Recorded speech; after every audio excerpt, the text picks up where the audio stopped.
SpaceX has received authorization from the Federal Aviation Administration (FAA) to fly suborbital missions with its Starship prototype spacecraft, paving the way for test flights at its Boca Chica, Texas site.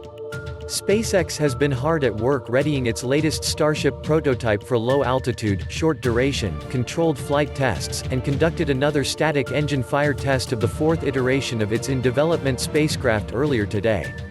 Officially, the FAA has granted SpaceX permission to conduct what it terms reusable launch vehicle missions, which essentially means that the Starship prototype is now cleared to take off from and land back at the launch site SpaceX operates in Boca Chica. The Elon Musk-led space company has already conducted similar tests, but previously used its Starhopper early prototype, which was smaller than the planned production Starship, and much more rudimentary in design. It was basically used to prove out the capabilities of the Raptor engine that SpaceX will use to propel Starship, and only for a short hop test using one of those engines. Since that flight last year, SpaceX has developed multiple iterations of a full-scale prototype of Starship, but thus far they haven't gotten back to the point where they're actively flying any of those. In fact, multiple iterations of the Starship prototype have succumbed during pressure testing, though SN4, the version currently being prepared for a test flight, has passed not only pressure tests but also static test fires of its lone Raptor engine. The plan now is to fly this one for a short hop flight similar to the one conducted by Starhopper, with a maximum altitude of around 500 feet.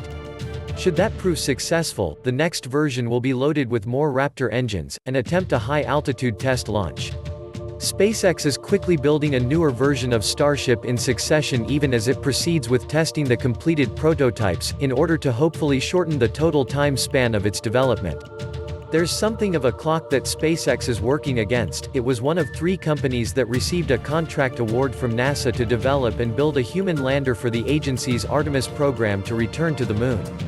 NASA aims to make that return trip happen by 2024, and while the contract doesn't necessarily require that each provider have a lander ready in that time frame, it's definitely a goal, if only for bragging rights among the 3 contract awardees.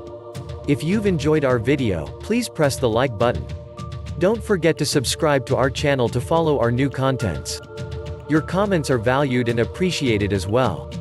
We wish you a healthy and great day.